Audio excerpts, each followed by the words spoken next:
Πρόγραμμα εγγυημένου εισοδήματος καριέρας. Υπάρχει κάτι τέτοιο σήμερα? Καλά, συγγνώμη. Και αν υπάρχει, γιατί δεν ασχολούνται όλοι? Φυσικά και υπάρχει. Και ο κόσμος δεν το γνωρίζει, γιατί ξεκίνησε μόλις τον Οκτώβριο του 2024. Πάμε να το δούμε μαζί.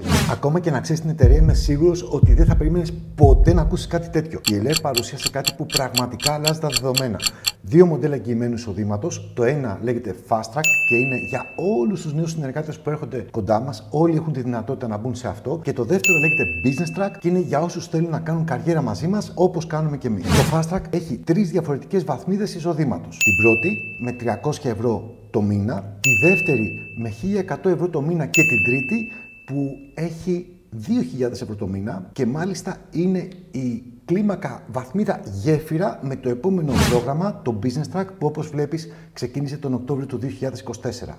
Αυτά είναι τα 4 πρώτα επίπεδα του προγράμματος για να καταλάβεις γιατί ακριβώς μιλάμε και είναι μηνιαία εισοδήματα. Εδώ είναι τα υψηλότερα επίπεδα του προγράμματος. Πιστεύω ότι δεν έχεις δει κάτι αντίστοιχο πουθενά και είναι πάρα πολύ δύσκολο να το συναντήσεις. Εδώ βλέπεις και τα δύο προγράμματα μαζί, έτσι ώστε να έχεις μια συνοπτική εικόνα της προοπτικής που έχει κάποιος όταν συνεργαστεί μαζί μας. Τι σημαίνει αυτό? Σημαίνει σταθερότητα, ασφάλεια, σιγουριά για το μέλλον σου. Στείλε μου DM info για να λάβεις περισσότερες πληροφορίες.